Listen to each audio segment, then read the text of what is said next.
ரெண்டு பேருக்கும் இருக்கிற முதல்ல ஒற்றுமை என்னன்னு சொல்லி பார்க்கணும். இந்த முதல் ஆதாமுக்கும் இந்த ஆதாமுக்கு இருக்கக்கூடிய ஒற்றுமை என்ன அப்படிங்கிற முதல்ல பார்த்துட்டு, ரெண்டாவது இவங்களுக்கு வந்த வேற்றுமை என்ன, வித்தியாசம் என்ன அப்படிங்கிறத நம்ம நம்ம கற்றுக்கணும். எப்ப நீங்க பைபிளை நீங்க எடுத்து வச்சுக்கணும், நோட்ஸ் எடுத்து வச்சுக்கணும், சரிங்களா? அப்போ நம்ம சொல்ற வசனங்கள் உண்மையா போய் ஆராய்ந்து பார்க்கணும். சும்மா கேட்டுட்டு இருக்க கூடாது. வெங்காயம் விட்டுட்டு கேட்கலாமா? தயவு செஞ்சு இதை கேளுங்க, சரிங்களா? அப்படி இதை கேட்கும் போது பிரயோஜனமா இருக்கிறது நமக்கு நல்லா இருக்கும். விஷயம் ஜாஸ்தி வந்து டைம், சரிங்களா? முதல் மனுஷனுக்கும் இரண்டாம் மனுஷனுக்கும் உருவாக்கப்படக்கூடியதான ஒற்றுமை நம்ம பார்க்கலாம். எப்படி தேவன் இந்த முதல் ஆதாமை உருவாக்கினார், இந்த இரண்டாம் ஆதாம் சொல்றோம் இல்லையா, இவரை தேவன் எப்படி உருவாக்கினார். இதுதான் நம்ம இயேசு கிறிஸ்து வந்த விஷயத்த நமக்கு இந்த படத்தை பார்த்தீங்கன்னா உங்களுக்கு ஒரு சின்ன ஒரு ஐடியா நமக்கு கிடைச்சிருக்கும். மனிதன் அங்க நிக்கிறார், ஆதாம் நிக்கிறார் மிருகங்களுக்கு மத்தியில. இங்க ஒருத்தர் வந்து ஒரு மாட்டு தொழுவத்துக்குள்ள வந்து படுத்துக்கிறார். அந்த படத்துக்கு நீங்க பாக்குறீங்க, சரிங்களா? புரிஞ்சு வருவார். உடனே கையெழுத்து கொண்டு சாமியை நீதானா அப்படின்னு சொல்லி கையெழுத்தாதீங்க. புரிஞ்சு வருவதற்காக இல்லஸ்ட்ரேஷன், வேற ஒண்ணு இல்லை. ஒரு மாதிரி முதல் மனுஷனாகிய அந்த மனுஷனை பார்க்கல. இப்போ ஆதியாகமும் 2வது அதிகாரமும் 7வது வசனம் என்ன சொல்லுது பாருங்க. தேவனாகிய கர்த்தர் மனுஷனை பூமியின் மண்ணினாலே உருவாக்கி ஜீவ சுவாசத்தை அவன் நாசியிலே ஊதினார். அவன் ஜீவாத்மா மாறினான், ஜீவாத்மாவானான். இப்ப ஒரு மனுஷனை உருவாக்குறதுக்கு எத்தனை பேர் ஈடுபட்டாங்க அப்படிங்கிற ஒரு சத்தியம் நமக்கு தேவை. யார் அவரு நம்ம பொதுவா சொல்றது, மனுஷன் யார் உருவாக்குனாங்க, என்ன பதில் சொல்லுவீங்க? தேவன் உருவாக்கி. அப்புறம் அவர்தான் உருவாக்குனாங்க, பைபிள் அப்படிதான் சொல்லுது, அவர்தான் உருவாக்குனார் அப்படின்னு நம்ம சொல்லி முடிச்சிடலாம். ஆனா அந்த சூழல்ல இந்த முதல் மனுஷனுக்கு ஒரு சில சம்பவங்கள் நடக்குது. நல்லா கவனிங்க. இரண்டாவது இந்த பக்கம் நீங்க பாத்தீங்கன்னா, இதை ஒப்பிட்டு நம்ம இந்த இரண்டாவது மனுஷனை பார்க்கும்போது இங்க ஒரு சில விஷயங்கள் இயேசு கிறிஸ்துவுக்கு நடக்கிறது. அதை ஒற்றுமை வச்சு நம்ம பார்க்க போறோம், சரிங்களா? ஏசாயா 7வது அதிகாரம் 14வது வசனம். இப்ப 2வது ஆதாம குறித்து பைபிள் என்ன சொல்லுதுன்னா, ஆதலால் ஆண்டவர் தாமே உங்களுக்கு ஒரு அடையாளத்தை கொடுப்பார், இதோ ஒரு கன்னிகை கர்ப்பவதியாகி ஒரு குமாரனை பெறுவாள், அவருக்கு இம்மானுவேல் என்று பெயரிடுவாள். அதே வசனம் தான் பழைய ஏற்பாட்டுல சொன்னது. மத்தேயு சுவிசேஷம் 1வது அதிகாரம் 21 இருந்து 23 வரைக்கும் உள்ள வசனங்களில நம்ம என்ன செய்யறாங்க, நம்ம அதே வசனத்தை தான் வாசிக்கிறதுனால அது நமக்கு இங்க கொடுக்கப்படல. பைபிள் வச்சிருக்கிறவங்க பார்த்துக்கோங்க, நோட்ஸ் எழுதுறவங்க எழுதி வச்சுங்க. பழைய ஏற்பாடுல சொல்லப்பட்ட அந்த விஷயம் புதிய ஏற்பாடுல அது எழுதப்பட்டிருக்கிறது, சரிங்களா? சரி, இப்ப அது யார் ஈடுபட்டா அப்படிங்கறத நம்ம கற்றுக்கொள்வது இன்னொரு ஆயிரம் வசனம் கூட புதிய ஏற்பாட்டுல 15:47 ஏற்கனவே முந்தின மனுஷன் பூமியில உண்டானான், அது மன்னன். இரண்டாம் மனுஷன் வானத்திலிருந்து வந்தவர் அப்படின்னு போயிருக்கோம். அப்ப அதுக்கு ஆதாரங்கள் யாரெல்லாம் இருக்காங்கன்னா மனுஷனை பார்க்கணும். பாருங்க, முதல் ஆதாமை தேவன் சிருஷ்டித்தார். தன் கையை கொண்டு, தன்னுடைய எண்ணங்களை கொண்டு, தன்னுடைய வாழ்க்கையில ஒரு பெரிய ஒரு ஆசீர்வாதமான ஒரு விஷயம் கேட்டீங்கன்னா, தெய்வமே மண்ணை குறைச்சு மண்ணை எடுத்து கடைஞ்சு மனுஷ உருவத்தை உருவாக்கி அவரை சிருஷ்டித்தார் அப்படின்னு வேற சொல்ல. உண்டாக்குதல் என்பது வேற, உருவாக்குதல் என்பது வேற. புரியுதுங்களா வார்த்தைக்கு அர்த்தம்? உண்டாகுதல், வெளிச்சம் உண்டாக கூடாதுன்னு அப்படி ஆண்டவர் சொன்னார். மனுஷனை ஆண்டவர் மனுஷன் உண்டாகு என்று சொல்லவில்லை, அவர் கொஞ்சம் கொஞ்சமா உருவாக்கினார். படிப்படியாய் அவனை உருவாக்கினார். தேவன் சிருஷ்டிகராக இருந்தார் அப்படின்னு நம்ம பார்க்கிறோம். வசனத்தை வாசிச்சிருவோம். ஆதியாகமம் 1வது அதிகாரத்துல 26, 27 ஆகிய வசனங்கள் படிக்கும்போது என்ன வாசிக்கிறோம்? பின்பு தேவன் தமது சாயலாகவும் நமது ரூபத்தின்படியேயும் மனுஷனை உண்டாக்குவோமாக அவர்கள் சமுத்திரத்தின் மச்சங்களையும் ஆகாத்து பறவைகளையும் மிக ஜீவனையும் பூமி அனைத்தையும் பூமி மேல் சதில் ஊரும் பிரயாண பிராணிகளையும் ஆளக்கிடவர்கள் என்றால் தேவன் தம்முடைய சாயலாக மனுஷனை சிருஷ்டித்தார். அவனை தேவ சாயலாகவே சிருஷ்டித்தார். ஆணும் பெண்ணுமாக அவர்களை சிருஷ்டித்தார். அப்போ முதல் ஆதாம், இங்க நம்ம வாசித்த முதல் ஆதாம் எப்படி உருவாக்கப்பட்டான்? தேவன் சிருஷ்டிகராக இருந்து இந்த மண்ணினாலே அவருடைய சாயலாக உருவாக்கினார் அப்படின்னு வேதம் சொல்லுது.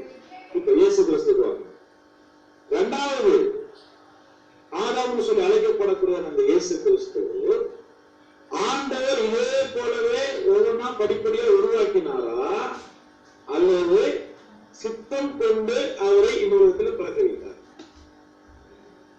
இயேசு கிறிஸ்து யாரும் சிருஷ்டிக்க முடியாது. மனுஷனை சிருஷ்டித்தார் மண்ணினால. இயேசு கிறிஸ்து இந்த உலகத்துல இப்படிதான் பிறந்த மனுஷனுடைய அவதாரம் வந்து மனுஷனுக்காக மறிக்க வேண்டும் என்பது தேவனுடைய சித்தம். வசனத்தை வாசி சரிங்களா?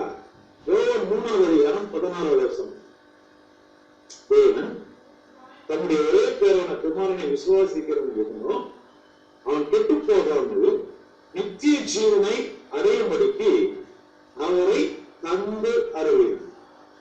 எப்படி கொடுத்தார்? அப்படிங்கிற உருவாக்கினார் அப்படின்னாருன்னா இயேசு கிறிஸ்துவுக்கும் ஆதாமுக்கும் வித்தியாசம் இருக்காது. இவரும் சாதாரணமான மனுஷன், இயேசு கிறிஸ்துவும் அடிமட்ட சாதாரணமான மனுஷன்.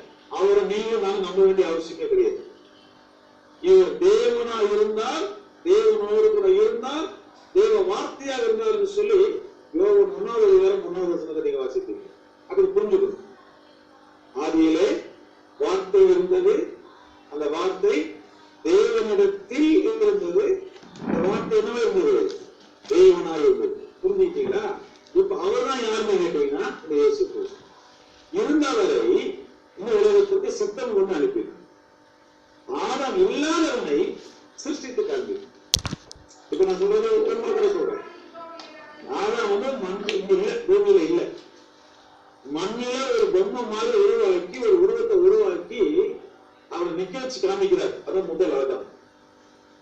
இயேசுக்கு ஏற்கனவே பழைய ஏற்பாட்டு வசனங்கள் உண்டு, புதிய ஏற்பாடு வார்த்தைகள் உண்டு. அவர் பரலோகத்தில் இருந்தவர், புரியுதுங்களா? அருகில இருந்தவர். அவர் ஆண்டவர் என்ன செய்யணும்னு கேட்டீங்கன்னா பூமிக்கு தந்த வருகிறார் அப்படின்னு பாத்தீங்கன்னா ஒற்றுமை. அப்போ அவர் சிருஷ்டிகர், முதல் மனுஷனுக்கு இரண்டாவது தேவன் சித்தம் உண்டு. இப்போ இந்த முதலாவது மற்றும் இரண்டாம் மாதம் இருக்கக்கூடிய ஒற்றுமையில உருவாக்கப்படுறது இரண்டாவது இருக்கிறவர் யாருன்னு கேட்டீங்கன்னா ஆவியானவர். தேவன் தான் மனுஷன் உண்டாக்குனா சுத்தமா நிற்கிறாதீங்க, கொஞ்சம் கூட நம்ம இறங்கி கற்றுக்கொள்ளலாம். ஆவியானவர் இருந்திருக்கிறார். நம்ம பரிசுத்த ஆவியானவரை பற்றி புதிய ஏற்பாடுல நம்ம படிக்கிறோம். இதே ஆவியானவரை பழைய ஏற்பாடுல வசனங்கள் நிறைய சொல்லுகிறது. அதை நம்ம வாசிப்போம். ஆதியாகமம் 1:2 என்ன சொல்றது கேட்டீங்கன்னா, பூமியானது ஒழுங்கின்மையும் பெருமையுமாய் இருந்தது, ஆழத்தின் மேல் இருள் இருந்தது. அடுத்த வசனம் நீ நல்லா வாசிக்கணும். தேவ ஆவியானவர் ஜலத்தின் என்ன செய்து கொண்டிருந்தார்? அசைவாடி கொண்டிருந்தார் அப்படிங்கிற ஒரு வார்த்தை நீங்க வாசிக்கலாம். ப்ரூடிங் ஸ்பிரிட் ஆஃப் காட் அப்படின்னு ஆங்கிலத்துல சொல்லுவாங்க. எப்படின்னா, இப்போ ஒரு கோழி அடகாக்குதுன்னு வச்சுங்களேன், அந்த உதாரணத்தை சொன்னா நமக்கு புரிஞ்சிடும். இப்ப கோழி அடகாக்குது அப்படின்னா முட்டைக்கு அந்த கோழிக்கும் நடுவே எவ்வளவு வித்தியாசம் சொல்லுங்க பார்க்கலாம். மேல நிற்குது, அதோட நிலையில தான் இது உருவாகுதுன்னு சொல்ல முடியுங்களா? இல்ல. அந்த அடை காப்பதற்கு அந்த முட்டை மேல உட்கார்ந்து என்ன செய்யுதுன்னு கேட்டீங்கன்னா அதை அணைத்துக் கொள்ளுது, அதுல சூட்டை கொடுக்குது. ஆவியானவர் அதுதான் முதல் மனுஷனை உருவாக்கும் போது, உலகத்தை உருவாக்கும் போது அவர் செய்தார். இந்த உலகத்துக்கு மட்டும்தான் அவருக்கு பெரிய ஒரு ஆசீர்வாதம் தெரியுங்களா? இந்த உலகத்துக்கு மட்டும்தான் எவ்வளவு பெரிய ஒரு ஆசீர்வாதங்கிறத நீங்க நினைச்சிடக்கூடாது, மறந்துடக்கூடாது. ஆண்டவர் அசைவாடி கொண்டிருந்தார். சொல்லுவாங்க. இயேசுக்கு இரண்டாவது ஆதாமுக்கு ஆவியானவருடைய சம்பந்தம் இருந்துச்சா? முதல் மனுஷனை சிருஷ்டித்தார். இரண்டாவது ஆதாமுக்கு சித்தம் கொண்டார். இப்ப முதல் மனுஷனுக்கு ஆவியானவர் என்ன செய்கிறார்? நிறைவேறாடுகிறார். இன்னும் வசனங்கள் வந்து நமக்கு கற்றுக்கிறோம், தொழப்படாதீங்க. ஒரு சின்ன ஆதாரம் தான். அப்ப இந்த முதல் மனுஷனுக்கு இந்த ஒரு விஷயம் வந்து ஆதாரம் செய்கிறார். இப்ப இயேசு கிறிஸ்துக்கு அந்த இரண்டாவது ஆதாமுக்கு ஆவியானவர் செஞ்சாருங்களா? யோசிச்சு சொல்லுங்க. செய்தாருன்னு கொஞ்சம் பேர் சொல்றீங்க. ஆதாரம் லூக்கா 1வது அதிகாரம் 32வது வசனம் நீங்க வாசிக்கணும். என்ன சொல்லுகிறாரு அந்த இடத்துல? தேவ தூதன் வந்து மரியாதை சொல்றாங்க. என்ன சொல்றாங்க?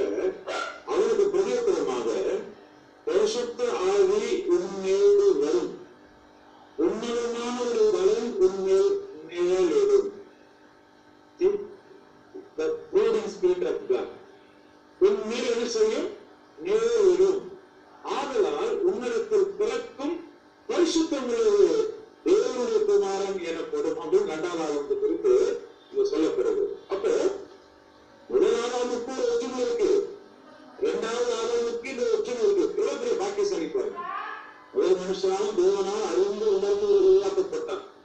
2வது ஆதாரம் இயேசு கிறிஸ்து தேவனால் அறிந்து உணர்ந்து அவர் சித்தத்தின்படி நிறுவனத்திற்கு அனுப்பப்பட்டார். முதல் மனிதனாகிய ஆதாம் ஆவியானவரால் என்ன செய்யப்பட்டிருக்கிறார்? உருவாக்கப்பட்டிருக்கிறார், எழுதப்பட்டிருக்கிறார். 2வது ஆதாம் இயேசு கிறிஸ்துவுக்கும் 60 மரியாதையுடைய சரீரத்திற்கு மேல பரிசுத்தாவியானவர் நிழலாடுகிறார். இந்த ஒரு குழந்தை ஆண்டவரால் பிறப்பிக்கப்படுகிறது. புரியுதா? ஒற்றுமை. அப்ப இதை நிறைவேற்றுவதற்காக இயேசு கிறிஸ்து என்ன அப்படிங்கிறத இப்ப ஆதாம் வரும். பரிசுத்தாவியானவர் 2 விஷயங்கள் செஞ்ச ஆதாம் சொன்னேன். முதல் விஷயம் என்ன கேட்டீங்கன்னா அசைவாடுதல். அதை நான் படிச்சோம். 2வது பாருங்க, இவரை உயிர் விட்டது.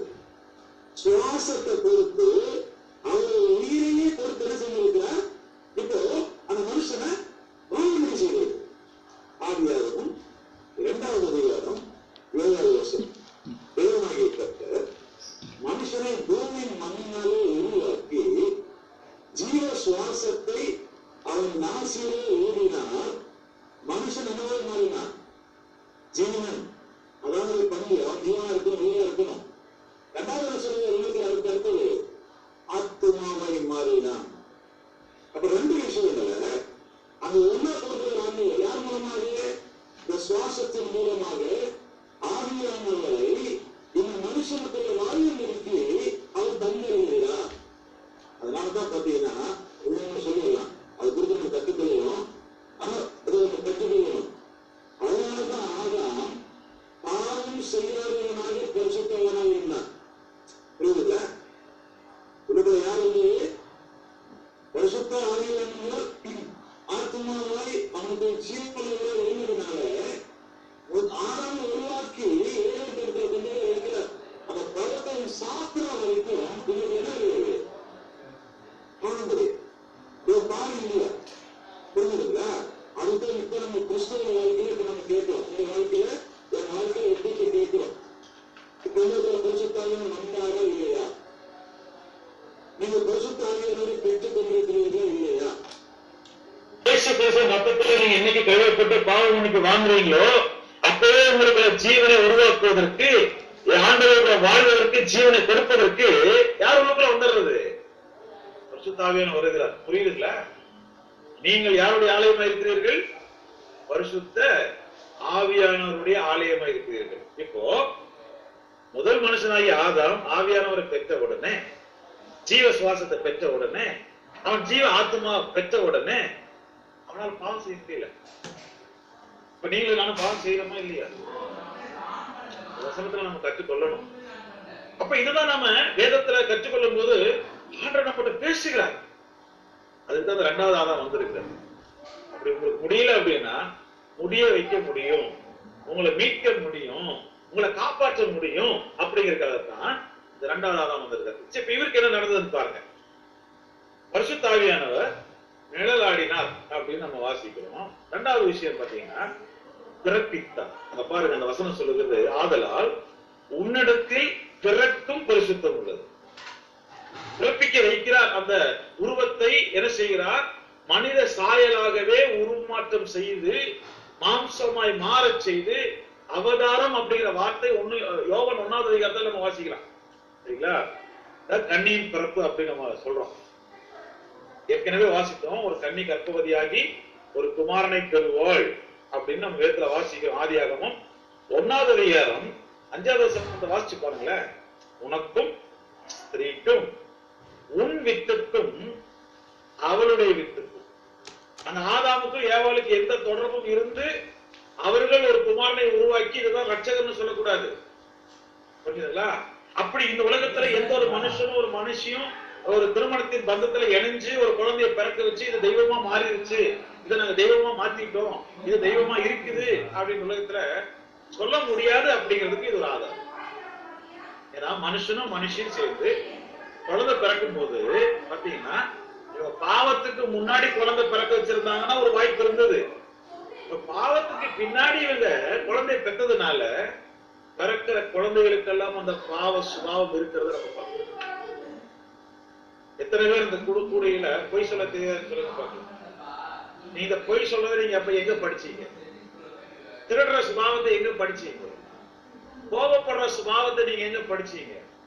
கீழ்படியாம போகக்கூடிய சுபாவத்தை நீங்க எங்க படிச்சீங்க? யாராவது பள்ளிக்கூடத்துல சொல்லி கொடுத்தாங்களா?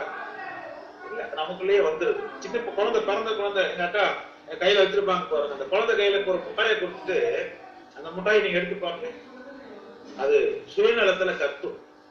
என்னமோ என் கையில இருந்து போயிடுச்சு, யாரோ என் கையில இருந்து பறிச்சுட்டாங்க, அது எனக்கு வேணும் அப்படிங்கிற அளவுக்கு அது தன்னை வெளிப்படுத்துறதுன்னு சொன்னா அது எங்கிருந்து படிக்குது? அதுக்கு பேர் தான் பாவ சுபாவத்தை, டிப்ரவிட்டி ஆஃப் மேன் அப்படின்னு ஆங்கிலத்துல சொல்லுவாங்க. மனுஷனுடைய பாவத்தினுடைய அடிமைத்தனம். சரி, அது ஒரு பக்கம் இருக்கட்டும். இப்ப நம்ம என்ன கற்றுக்கொள்கிறோம்? ஒற்றுமை. முதல் ஆதாமை ஆண்டவர் சிருஷ்டித்தார். 2வது ஆதாமை கர்த்தர் என்ன செய்தார்? அவர் சிருஷ்டிக்கவில்லை, மாறாக சித்தம் கொண்டு அனுப்பினார்.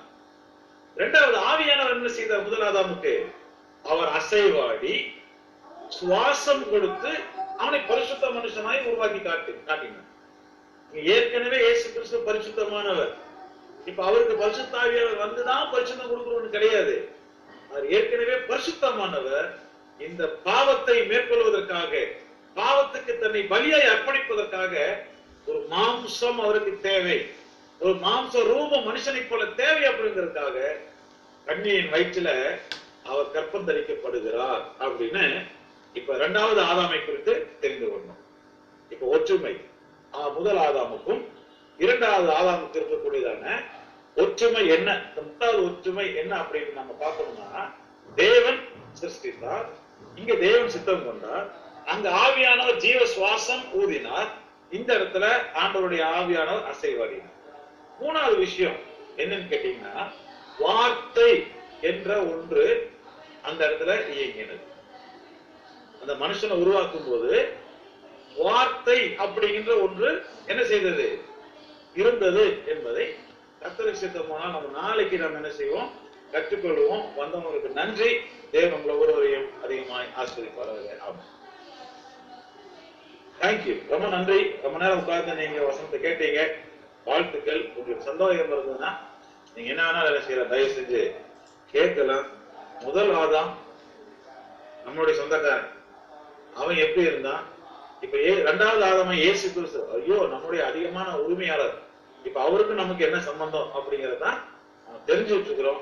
ஆகவே நல்ல ஜபத்துல வாங்க, கேள்வி இருந்தா கேளுங்க, புரியலைன்னா மறுபடியும் சொல்லுங்க. நம்ம மறுபடியும் உங்களுக்கு நாளைக்கு இதை ரீகேப் பண்ணிட்டு தான் மற்ற நம்ம போவோம். கவலைப்படாதீங்க, தொடர்ந்து வந்தீங்கன்னா சந்தோஷம். உங்களை ஆசீர்வதிப்பார். ஜப குறிப்பு நேரம் நமக்கு 5 நிமிஷம் இருக்கு. சொல்லுங்க, யாருக்காவது ஜப குறிப்பு இருந்தா சொல்லுங்க. நாளைக்கு 5:30 மணிக்கு ஜபம் இருக்கு, வந்துருங்க. நம்ம எல்லாம் சேர்ந்து தெரிஞ்சுக்கிறோம். ஜப குறிப்பு இருந்தா சொல்லுங்க. ஒரு நிமிஷம் ஜபம். நம்ம செல்வகுமார் ஐயா முதல் ஆன் பண்ணாங்க, இப்ப அவர் சொல்லட்டும். அவருக்கு வாய்ப்பு சொல்லுங்க. பெரியமாவுக்கு தாமரை எலிசபெத் பெரியமாவுக்கு ப்ரேயர் பண்ணணும் பாஸ்டர். ரொம்ப உடஞ்சுக்கிட்டாங்க. இப்போ லைட்டாக கஞ்சி தான் குடிச்சிட்டு இருக்கிறாங்க. அதனால அவங்களுக்கு நல்லா ப்ரேயர் பண்ணணும் பாஸ்டர். அந்த அம்மாவுக்கு அருமையான தரமணி அம்மா, ரொம்ப வயசானவங்க தான். அவங்களுக்கு இறுதி நாட்கள் நான் நினைக்கிறேன். நான் 97 சங்கீதத்தை நம்ம வாசிட்டு வந்தோம். அவங்க பரலோக பிரயாணத்துக்கு ஆயத்தப்படணும். அவங்களுக்காக ஜாயின் பண்ணணும். சரி, அடுத்தது இப்போ யாரை ஓபன் பண்ணீங்க? கரியா மரத்துல இருந்து சொல்லுங்க. ஐயா, சாராளமா 2 ஜெப குறிப்பு சொன்னாங்க ஐயா. அழகுமலையில அவங்க பேரை கேப்ரியல் ஏஞ்சலின்னு சொல்லி அவங்களுக்கு திருமணத்துக்காக ஜெபிக்க சொன்னாங்க. சுகன்யான்னு ஒருத்தங்களுக்கு சுவிசேஷம் சொல்லிக்கிறாங்களாமா, அவங்களுக்காக ஜெபிக்கணும். சாராளமா சொன்னாங்க. சாராளம்மாவுடைய இந்த 2 ஜெப குறிப்புகளுக்காக ஜெபிக்கலாம். இன்னைக்கு சுபா ஜெபராணி அவங்க வந்து இந்த குறிப்புகளுக்காக ஜெபிப்பாங்க. சரிங்களா? தயவு செஞ்சு அடுத்தது சொல்லுங்க. கமலம் அப்படிங்கிற அம்மாவுக்கு சத்தியத்தை சொல்லிருக்கிற அந்த அம்மா ரட்சிக்கப்படுறது. கமலம் என்கின்ற அம்மாவுக்காக அவங்களுடைய ரட்சிப்புக்காக நீங்க யார் சொல்றதா இருந்தா உங்க மைக்கை நீங்க புதுசா வரவங்க கீழே ஒரு மைக் சிம்பிள் மாதிரி ஒண்ணு இருக்கும், அதை நீங்க தொட்டுட்டு நீங்க பிரேயரிக்க சொல்லி முடிச்சோன்னா மறுபடியும் அனுப்பிடும். அப்பதான் எங்களுக்கு சொல்லுங்க.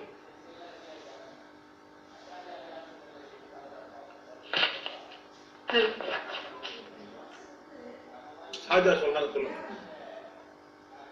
இந்த கம்பெனியில எங்களோட வீட்டுக்காக 1,90,000 கொடுத்துருக்கு. அதை திருப்பி கட்டுறதுக்கு அவங்க ஃபிக்ஸ் பண்ணாச்சு, தரேன்னு சொல்லிருக்காங்க. ஆனால் இது வரைக்கும் கிடைக்கல. அதுக்காக ப்ரே பண்ணிக்கோங்க. வேற வீடு கட்டிட்டு இருக்கு, அதுக்காக பணம் தேவை. அதனால தான் நாங்கள் லோன் எடுத்து வீடு கட்டிருக்கோம். அருமையான சகோதரனுடைய பண தேவைகளுக்காக நாம ஜெபிக்கலாம். ஷாஜாவும் குஜராத்ல இருந்து ஒவ்வொரு நாள் நம்ம இருக்கிறாங்க, அவங்களுக்காக ஜெபிக்கலாம். வேற யாருக்காவது ஜெபத்திற்கு இருக்குதுங்களா? அப்படி இல்லைன்னா 3 நிமிஷத்துல நம்ம சகோதரி ஜெபம் பண்ணி முடிப்பாங்க. 5:30 மணிக்கு மறுபடியும் கத்தர் சித்தமானால் எல்லாரும் சந்தித்து காலையில ஜெபிப்போம். அம்மா ஜெபம் பண்ணுங்க. அப்பா, உண்மை துதிக்கிற ராஜா, இந்த ஆசீர்வதிக்கப்பட்ட நாளிலே கர்த்தாவே, இந்த இணையத்தின் மூலமாக ஆண்டவரே நாங்கள் இணைந்து உடைய வார்த்தைகளை கற்றுக்கொள்ள கர்த்தர் எங்களுக்கு இந்த நாளிலே ஜீவனையும் பலத்தையும் கொடுத்து அப்பா வழிநடத்தின்படியா உண்மை ஸ்தோத்திரிக்கிறேன் ராஜா. ஆண்டவரே கலந்து கொண்ட ஒவ்வொருவரும் உடைய பாதத்துல வைக்கிறேன் கர்த்தாவே. அநேக தேவையோடும் பாரத்தோடு இருக்கிறார்கள் கர்த்தாவே. கர்த்தர் அவர்களோடு இடைப்பட்டு ஆண்டவரே ஸ்தோத்திரம் கர்த்தாவே, எல்லா சூழ்நிலையும் மாற்றி இயல்பான சூழ்நிலையை கொடுப்பீர்கள் ராஜா. ஆண்டவரே, நீங்க தவமணி அம்மாவை உங்களுடைய கரத்திலே கொடுக்கிற ராஜா. தேவனே, உம்முடைய சித்தம் என்ன என்பதை நாங்கள் அறியோம் கர்த்தாவே. அப்பா அம்மாவுடைய வாழ்க்கையை உங்களுடைய கரத்திலே கொடுக்கிறோம் கர்த்தாவே. உங்களுடைய சித்தத்தின்படி அவங்களை வழிநடத்துங்க கர்த்தாவே. அது மட்டும் இல்ல கர்த்தாவே, காப்ரியல் ஏஞ்சல் அவங்களுடைய திருமண காரியத்தை கரத்திலே கொடுக்கிறோம் ராஜா. கர்த்தர் எல்லா காரியத்தையும் ஆண்டவரே ஸ்தோத்திரம், எந்த ஒரு குறைவு இல்லாமல் நிறைவாய் கர்த்தர் உதவி செய்வீராக ராஜா. அது மட்டுமல்ல, கமலம் அம்மா உங்களுடைய கரத்திலே கொடுக்கிறேன் ஆண்டவரே ஸ்தோத்திரம் கர்த்தாவே. என் தேவனாகிய கர்த்தர் அவருடைய தேவைகளை சந்திப்பீராக ராஜா. ஆண்டவரே, பணம் ஆண்டவரே ஒரு இடத்துல பணத்தை கொடுத்து அதை திருப்பி வாங்க முடியாத சூழ்நிலையில இருக்கிறாங்க. அவர்களுடைய தேவைகளும் அநேகமா இருக்குது கர்த்தாவே. ஆண்டவரே ஸ்தோத்திரம் அப்பா. அவர் வாங்கினவர்கள் ஆண்டவரே மனம் இறங்கி அவங்க திருப்பி அவங்களுடைய பணத்தை திருப்பி கொடுக்க உதவி செய்யுங்க. அந்த மனிதரோடு நீங்க அவங்களோட இடைப்பட்டு பேசுங்க ராஜா. ஆண்டவரே ஸ்தோத்திரம் கர்த்தாவே. இன்னும் அநேக தேவனே ஸ்தோத்திரம், அநேக தேவைகளோடு இருக்கலாம் கர்த்தாவே. அவங்களுடைய தேவைகள் சந்திக்கப்படுவதாக ராஜா. ஆண்டவரே, விசேஷமாக இந்த லாக்டவுன் காலங்களிலே கர்த்தாவே ஆண்டவரே எல்லா குடும்பங்களுக்கும் அநேக தேவைகள் உண்டு அப்பா. ஆண்டவரே, எல்லாத்துடைய தேவைகளை நீர் அறிந்திருக்கிறேன் கர்த்தர். எல்லா சிறையிருப்பை மாற்றி அப்பா எல்லா காரியங்களும் இந்த லாக்டவுன்ல இந்த கொள்ளைகள் முற்றிலுமாய் அகற்றப்பட்டு இயல்பான சூழ்நிலையை தருவீராக ராஜா. ஒரு பாதத்துல நாங்க காத்திருப்போம், ஏற்றுக்கொள்ளுங்க, வழி நடத்துங்க. நல்ல கர்த்தாவே. ஆமென். ஆமென். நாம் எல்லாம் சேர்ந்து சொல்லுவோம். என் ஆத்துமாவே கர்த்தரை ஸ்தோத்திரி, முழுவதுமே நாமத்தை ஸ்தோத்திரி, என் ஆத்துமாவே கர்த்தரை ஸ்தோத்திரி, கர்த்தர் செய்த சகல உபகாரங்களையும் மறவாதே. ஆமென். Thank you. ஜெபித்த சகோதரிக்கு நன்றி, ஜெப குறிப்பு சொன்னவங்களுக்கு நன்றி, இணையத்துல கலந்து கொண்டவங்களுக்கு நன்றி, உங்களுடைய குடும்பத்துக்கு, சில அவங்களுக்கு, சந்திரசேன் அவங்களுக்கு, சஞ்சய் கிருஷ்ணனுக்கு, பவித்ரா ஜூலியட் அவங்களுக்கு, தமிழ் ஸ்டடி கிறிஸ்டின் ஜெசிபி அவங்களுக்கு, ஹர்ஷா, சாந்தி ஸ்டீவன் அவங்களுக்கு, மதுமிதா, தீப்தி சோனி, ராஜேந்திரன் ராஜு, அருண்குமார் ஐயா, நிஷாந்த் அவங்க, சுபா ஜெபராணி ஜெபிச்சவங்களுக்கு, இசையப் ஜெபிஸ்ரீ, ஜெயந்தி கூடலூர் அவங்க, பால் சுதாகர் ஐயா, அதே போல கிருபா அவங்க இணைப்புல, கீர்த்தி அவங்க, சரிதா யோவான், அதாவது சௌரி ராஜன் ஐயா குடும்பத்துல அப்படி இணைஞ்சு உள்ளுக்குள்ள நிறைய பேர் உட்கார்ந்து இருக்கிறீங்க. அது இணைஞ்ச எல்லாருக்குமே வாழ்த்துக்கள். ரொம்ப ரொம்ப சந்தோஷம். தேவங்களே ஆசீர்வதிப்பாங்க. நாளை காலையில் 5:30 மணிக்கு நம்ம சகோதரி மேல சுமதியை பார்ப்பீங்க. அவங்க தான் ஜப குறிப்பு நடத்த இருக்கிறாங்க. அந்த கலந்து கொள்ள முடியாது கேட்டுக்கொள்ளுங்க. கர்த்தர் ஆசீர்வதிப்பாங்க. ரொம்ப நன்றி. பார்க்கல ரொம்ப சந்தோஷம். நீ காலையில கீர்த்தி அவங்கள பார்க்க முடியல, ஜபத்துல கேட்கலான்ட்டு இருந்தேன். சரி, நாளைக்கு உங்க தட்டி எழுப்பிட்டு வந்துருங்க. கர்த்தர் ஆசீர்வதிப்பாங்க. வாழ்த்துக்கள். பாய். எங்க நம்ம குட்டி பிள்ளைகள் ஒருத்தர் மோட்டை காணும்.